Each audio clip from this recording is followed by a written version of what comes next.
Hello, happy Friday. Welcome back to another episode of the By Word Show. I'm so glad you're here. Really excited about this episode. It's one I've been looking forward to and one that I know is controversial, but I am super honored to have my friend Olivia Cowin with us here today to talk about abortion. And we were just talking before we hit record, and I know this is a hard topic and it's a scary topic for a lot of people. It's a huge topic, but I feel like, especially as believers, it's a conversation we need to be having. So we're not trying to push agenda today. We're not trying to start arguments. We really just want to equip you with truth and start a conversation. So let's just dive into it. Olivia, before we get started, would you just introduce yourself for those who don't know you yet? Yeah. Hi, I'm Olivia, like she said. I'm a mom of two little kids, married to my middle school sweetheart. And I got really involved in the pro-life movement about 3 years ago. And so really since the time my daughter was born, I've been heavily involved, and it's something that I've decided to dedicate my life to, and, helping moms, helping babies, exposing the realities of abortion, and really helping other people speak up on the issue. Because like you said, it's so controversial. People don't know how to have those conversations. And when you're able to educate yourself and have those conversations, it's so empowering. And so, really that's what my life revolves around, my kids and the pro-life movement. Yeah, I love it. And I appreciate your boldness to speak out, because I will just go ahead and say I am not an expert on this issue. And it's something that I've felt really kind of just, I don't know. I just really feel like I haven't done the work and the research to really know how to speak about this topic. And so that's why I'm so glad you're here. And I just am excited to have this conversation, because I feel like we just need to start talking about it more. And so maybe for those of us who this is a new topic, or we don't have really a full understanding of the issue of abortion, would you give us like a quick rundown, maybe, especially with everything that's been going on with Roe v. Wade and all the things? Yeah. So, that's a lot.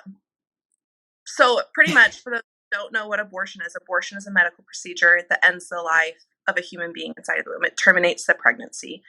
And since 1973, when Roe v. Wade legalized, what that did was put abortion legal throughout the states. And recently, with Dobbs v. Jackson, that has sent the issue of abortion back to the states. So what we're seeing right now is the controversial, between those who are pro-life and pro-choice, the arguments of, we need abortion, we don't need abortion. And it is ingrained into everything. And so to simply say, what is abortion? Abortion kills lives, but it is so much more than that. And that's why I think so many people need to have these conversations, because when you start speaking about the issue of abortion, it is ingrained into every single thing in our society, in movies, in literature, in school, in healthcare, everything, abortion is a part of. And so we need to be having these conversations. What is the main argument that you've seen? Like, what has caused so much division and made this such a controversial issue through the years? Yeah, I think what's really interesting is when you have these conversations, you're always trying to find a middle ground with someone. And so having these conversations with people who are very pro-choice, the middle ground is always, we want the best for women. But both sides have different views on what that looks like. And I think that is so controversial, because people think women have to have abortion to be liberated, to be empowered. And the opposing side, pro-lifers, feel like a woman does not need abortion. It's harmful, it's hurtful, and there's life-affirming resources. So when you're having these conversations, I think the most controversial thing when talking about abortion is like the necessity of it versus like the not necessity and the harm of it. And I'm sorry, I've got my son here, he's crying, so I'm not sure. But and there's so many different like conversation topics when you're talking about abortion. There's rape, there's the mother's health, there's the societal issues, the economic issues, and each one has its own controversial topic, surrounding abortion. And so, some big ones I would say are, in cases of rape and in cases of incest or the mother's health and all of those, they're such heavy and sensitive topics. The emotions are high, so that automatically makes it a very controversial, discussion. Definitely. That makes sense. And, I think especially as believers, it's extremely important to understand where we stand on this issue and be able to explain it. And I feel like that's something I've struggled with because kind of what you said, like the middle ground is we want what's best for the woman, but there are so many other pieces to both sides that I can understand. And so I guess for you, what is your thought process, even biblically? Like where do you find those pieces of truth that have helped you and your stance as a pro-lifer? I think the biggest thing is just the understanding that God is a God of life and we're all his children. And so when you look at it, and I understand this isn't necessarily always a religious topic. You have people who are secular and don't want to bring religion into it. But as believers, we know God is a God of life and he loves us. And children and human life is so valuable and precious. And it should be the number one thing we are talking about as Christians, because these human lives, God's children, are being dismembered in the womb, are being poisoned and starved, and they are our brothers and sisters, and we should do everything to protect them and to help them, along with the women who are in crisis that feel that abortion is a need. And I always look back on the story of Esther. And she was in a time, where she felt that she needed to protect her people. And, she wasn't allowed to go talk to the king, but she sacrificed so much and she knew she could lose her life. Yet she still went and talked to the king and ended up saving her people. And if we truly were Christian, if we truly believe that God is a God of love and a God of life, we would do anything. We would sacrifice our own lives to protect his children. And, we see that a lot. I have a friend right now who is in jail for going into a clinic and offering red roses and life affirming resources. And 5 women were turned away because of that. 5 babies were saved in the matter of an hour because of her bravery. Now she's in jail because of it. Wow. And not saying that everyone should go to jail or that Christians should be out sacrificing their lives, but even just speaking up, having one conversation with a friend and showing in that conversation, God loves you, God loves these children, let's come together and let's, save his children. And it really has been a little disheartening to see the apathy in Christians. I think it's very easy for Christians to speak up on something that the world also agrees with. It's very easy for Christians to speak up when it came to George Floyd and LGBTQ, which I think, yes, we should be protecting all of God's children. But then when it comes to the issue of abortion, it's silent because it's so controversial and you are hated because of it. But Christ also said, the world hated me first, and because of that, they will also hate you. If you love me, if you follow me, the world is also going to hate you. And it's a hard thing to do, but it's so necessary. Yeah.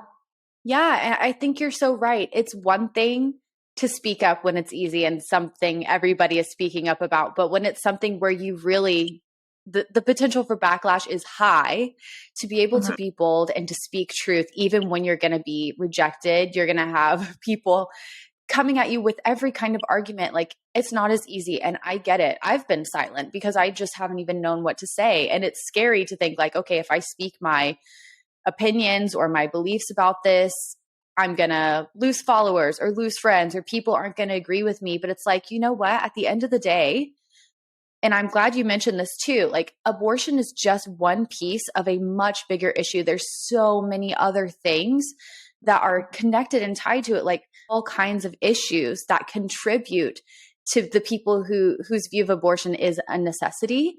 And so would you kind of speak to that? Like, what are some of the contributing factors that have kind of made this a little bit of a murky conversation?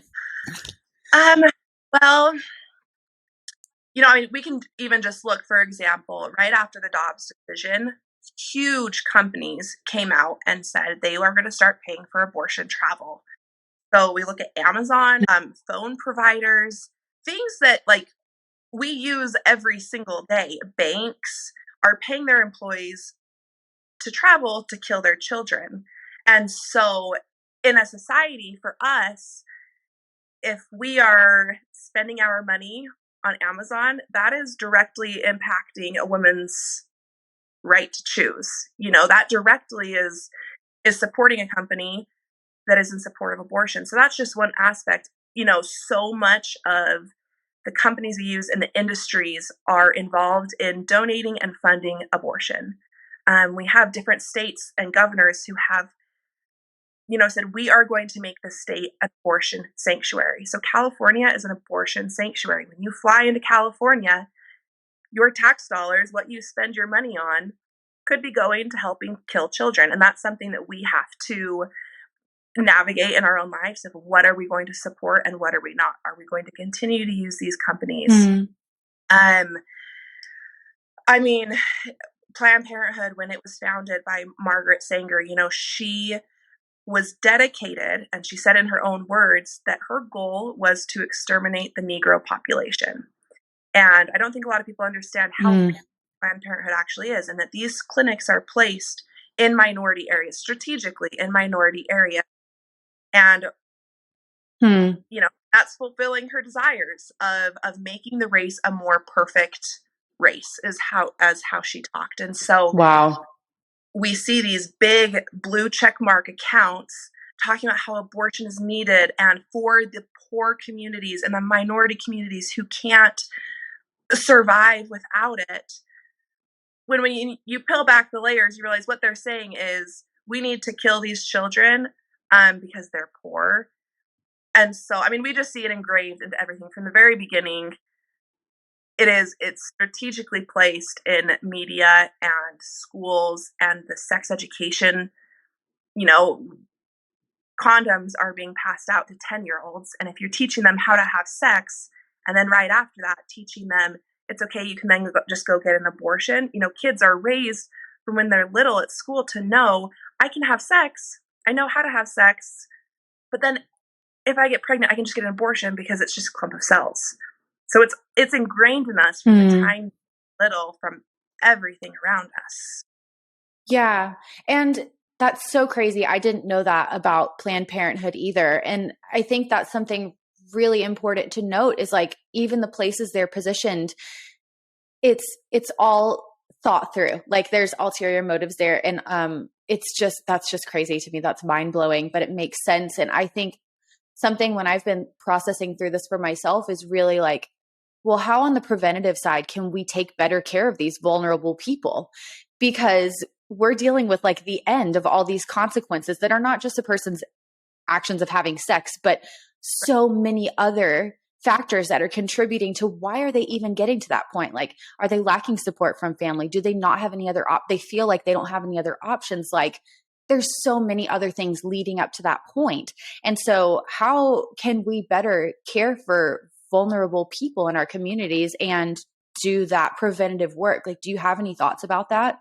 I think first we have to change the way we talk about life. I think we have to completely reconstruct how we speak about life. I mean, life is so dehumanized.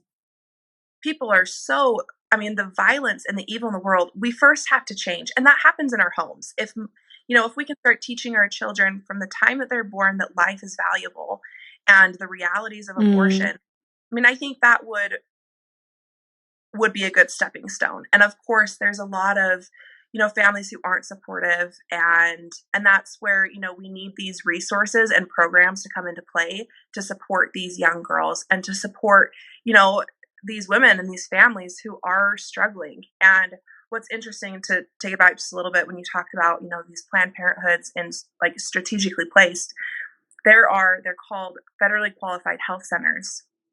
And there are 3 times the amount of these centers than Planned Parenthoods, and they offer, I mean, 10 times what Planned Parenthood offers, real health care. And, you know, they're based on a sliding scale. And so, you know, when people speak, well, we have to have abortion or Planned Parenthood, even if they don't offer abortion, women won't have health care.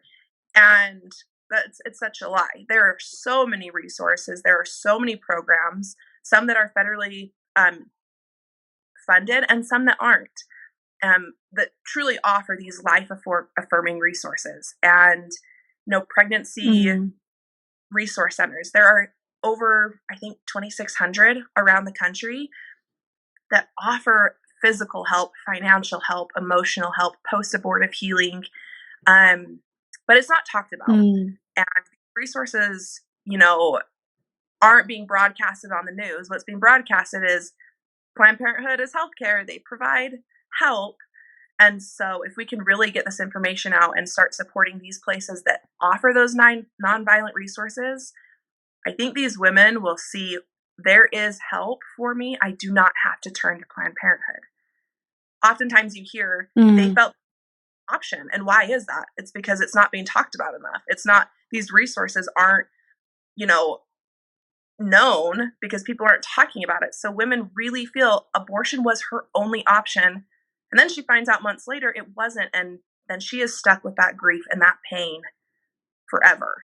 Gosh, yeah, that's so true. And I know that you've had conversations with a lot of people who have either had abortions or been in the position where they could have but didn't. And what has your experience been with those people? I mean, it's heartbreaking.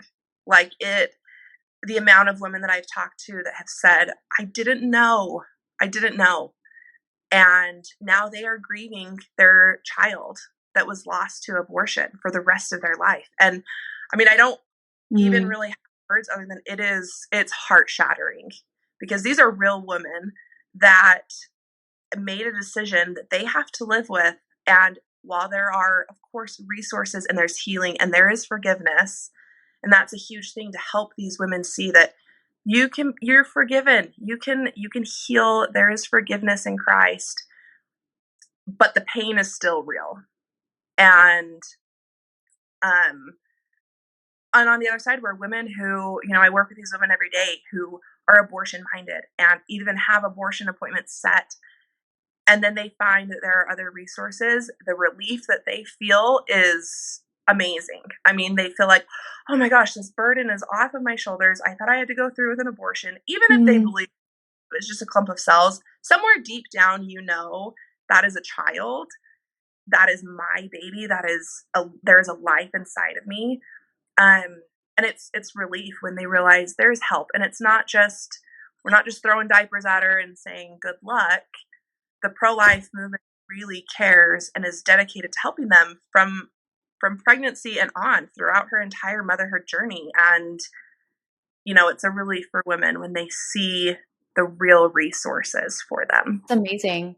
Yeah, I agree. I wish that was something that was talked about more. And honestly, as the church, as the body, I wish we were better at being the ones who were on the forefront of offering those resources to these vulnerable and hurting women. I cannot imagine being in that position. I mean, I've experienced sexual abuse and I cannot imagine these women that are then in that position of being pregnant and either feeling pressure from people to get an abortion or feeling like it's their only option, and the shame that they must feel, like you said, heart shattering. I cannot even fathom what that must be like, but I just want to continue learning to be better because I want to be able to better help and support those women.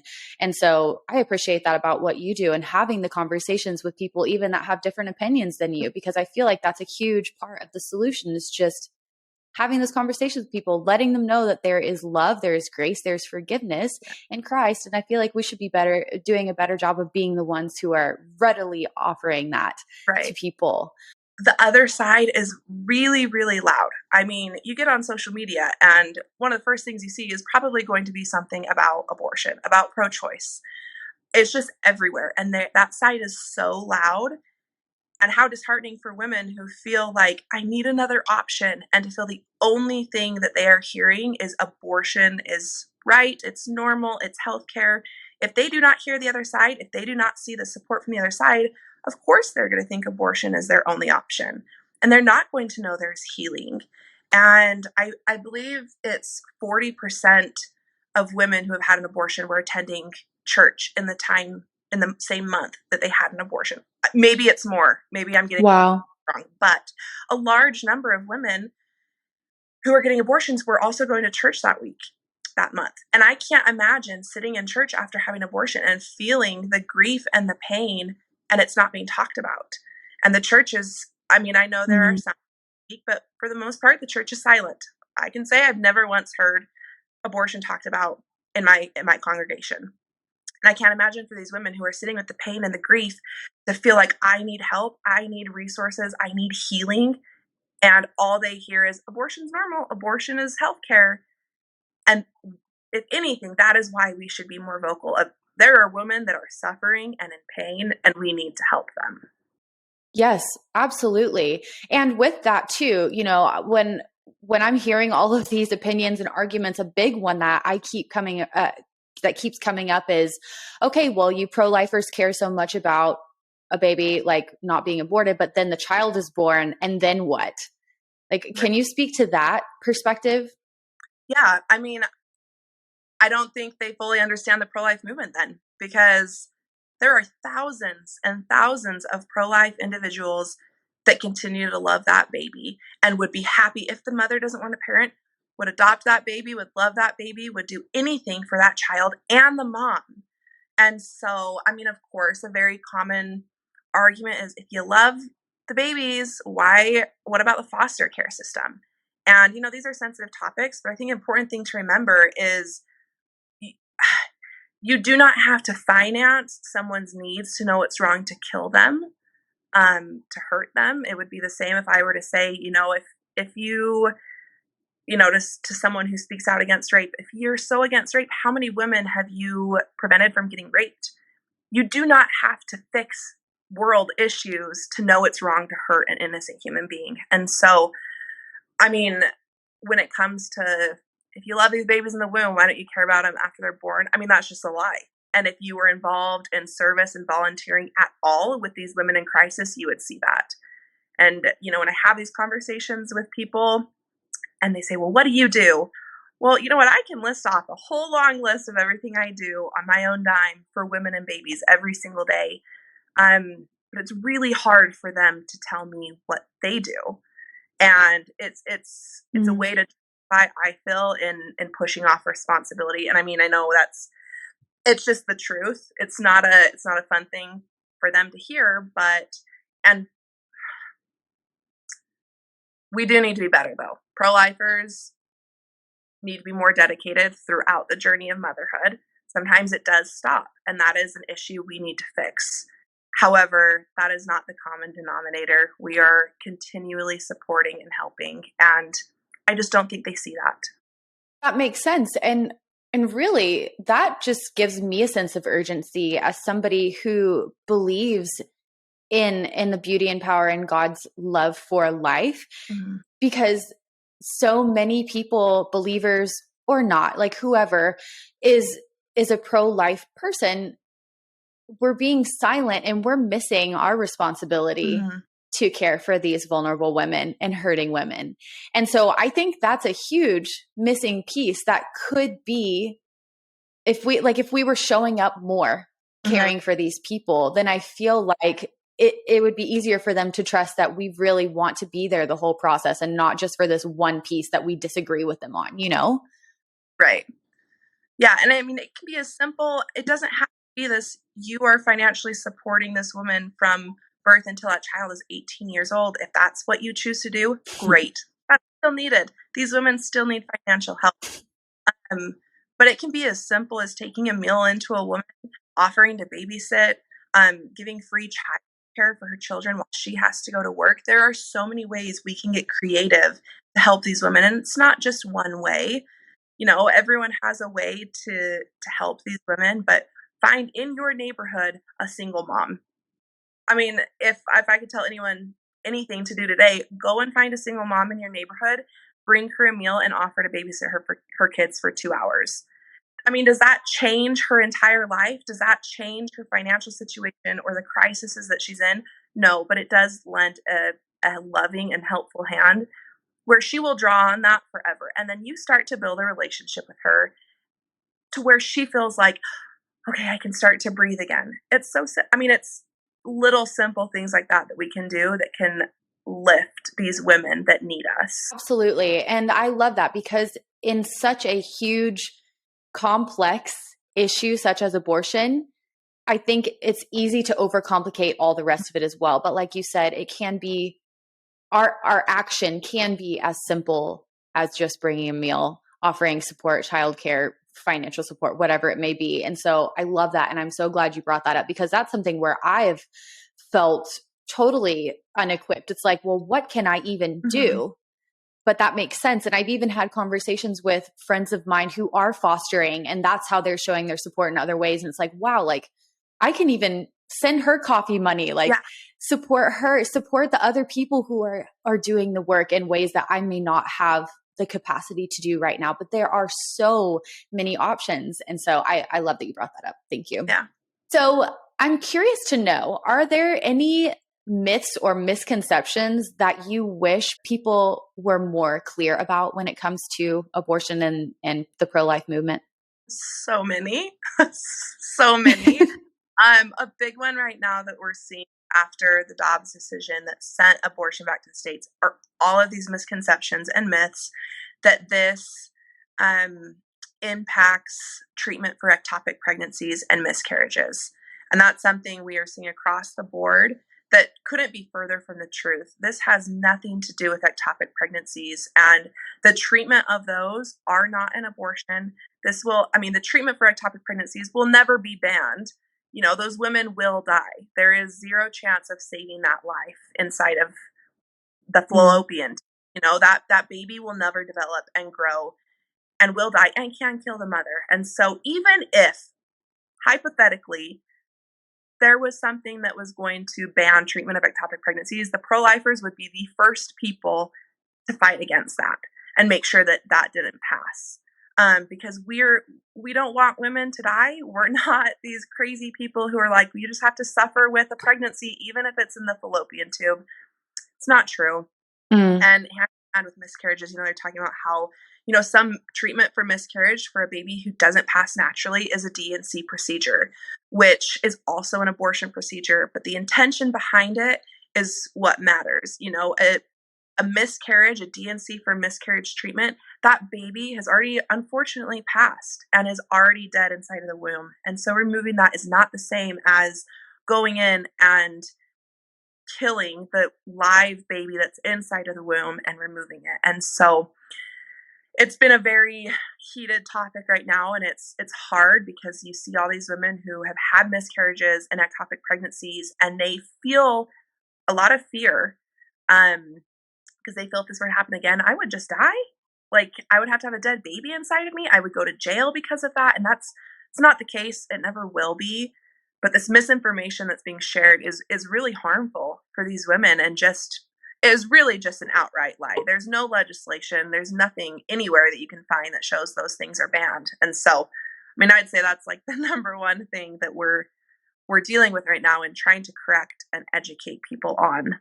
Totally, that makes sense. I've heard so many conversations about that as well, but it makes sense, the intention behind it being the determining factor, because it's just, yeah, people can get so caught up in that and the circumstances are just completely different. So yeah, glad you brought some clarity to that for sure.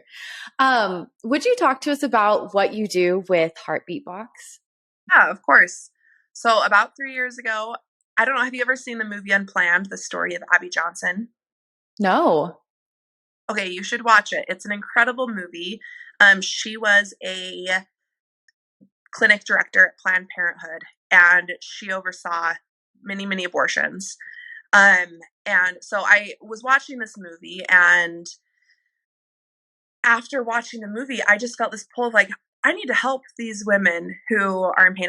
I've been pro-life for most of my life. I kind of went through a pro-choice stage in my teenage years and after some stuff that I experienced. But I feel like I've always understood abortion was wrong. And so after watching this movie, I saw the pain that women go through and felt that they needed something, support, love from their community. And so I just decided that I wanted to send boxes of essential items to moms who were choosing life over abortion. And I told myself, if I can just send out at least 5 boxes, if I can help at least 5 moms, like I'll feel pretty good about that. And I've now sent out probably over 300 boxes to moms who have been in, I mean, think of any circumstance, rape, incest, young teenage moms, moms who have been kicked out of their homes, women whose husbands have left them because they won't get an abortion. I mean, every single situation. And these women are so brave and choose life. Anyways, so um, I connect them with resource centers in their area. We've helped them find housing, find cars, financial support, and then the actual box that I send out is full of diapers, wipes, baby clothes, hygiene kits, bottles, binkies, pretty much everything that she needs for the first couple weeks of her child's life. And it doesn't change her life forever. You know, this is not a fix all, but it is something I've seen that provides a little bit of hope and support. And for women who really are questioning if they should get an abortion or not, receiving this box with baby outfits and being able to see this is what my baby will wear has helped them realize I want this baby. And then, you know, I continue to support them and send follow-up boxes. And it's not just one box and done. And for the women who want to continue in contact, you know, I've set up Amazon registries, and the pro-life community behind this is incredible. The things that, you know, my followers have been able to provide for these women is, I mean, it's like breathtaking to watch. It's incredible to see the support that strangers have for these women that are in need. That is so amazing. And again, just such a simple way for people to be involved in supporting you and doing that. I think it's so cool to see how your community has rallied behind that and just taking action where they're able, when they're able, with what they're able to. I think that's so special. So before we go, I would love to hear your thoughts. If you have any tips for having conversations with pro-choicers or people who have differing opinions or questions, things like that. I think have compassion for them. A lot of times they don't even understand what abortion is. So many times I've been having conversations with people that they don't even understand what an abortion procedure looks like. So I think before, you know, getting into these conversations, we need to educate ourselves first so that we fully understand what we are defending and why we believe that way. But truly having compassion for these women. You never know their experience. You never know if they have been raped and conceived a child and they truly felt that they could not go through with that pregnancy. If they're post-abortive, if their sister had an abortion, if they just had a miscarriage. You know, we don't know the pain that they are experiencing, and we should be compassionate more than anything. I was at the Supreme Court when they dropped the reversal of Roe, which it was such a celebratory day. I mean, the emotions were so high. It was a beautiful experience to be a part of. But when I looked to the other side of the pro-choicers, when they heard that abortion was being back to the states, the like grief and the pain that, and seriously, I mean, the wailing that I witnessed, their pain was real. And I think sometimes it's hard for us to recognize, like, they have their own beliefs just as strong as we do. As much as I believe abortion is wrong, they believe abortion is right. And, you know, that pain and grief that these women are feeling is real, and we need to be sensitive to that. Now, that doesn't mean to be apathetic to the choice of abortion and apathetic to the cause, because someone might be hurt by hearing that abortion is wrong. But we do need to be compassionate of these women are real women with real emotions, real pain, and probably real abortion stories that we don't even know about. Yeah, that's so good. I love that because I really do think that all the arguing and division and hate coming from both sides, it's just not going to get us anywhere, and it's not beneficial, and it doesn't help our cause to love life. And so the work that you're doing and your approach to it, I think is really beautiful and special, and just such an example to me and to so many people who want to learn to do better and to love these women better and anyone who is affected. So thank you so, so much for what you're doing and for your own story and just the work that you're doing every single day. Thank you. Yeah, it's been a blessing, and it's not easy. And when I say, like, just be compassionate, I mean, there are times where you have to set those boundaries. I mean, the amount of threats and hatred I've received against me and my children and my husband, those are things you have to set boundaries against. And you have to be, you can't just take the hatred and the pain.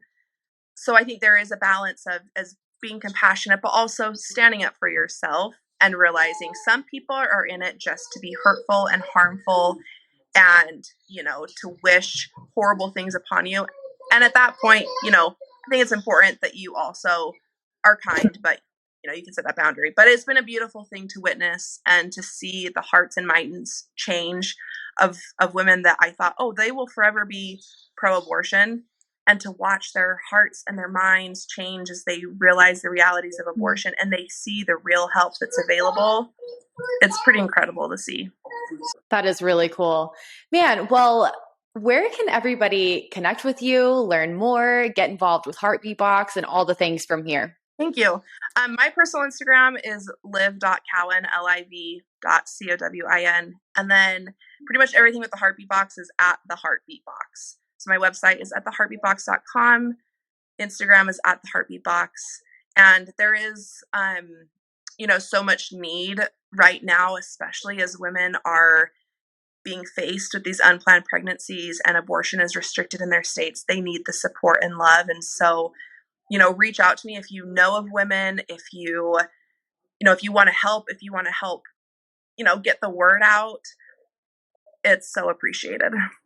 Absolutely. Well, seriously, you guys, go and follow Olivia, join her, and be a part of what she's doing. I think, like she said, now is the time to take action more than ever. There are hurting women who need our help and support and love. So thank you again for what you're doing. And I am just excited to continue watching your journey and the impact you're having.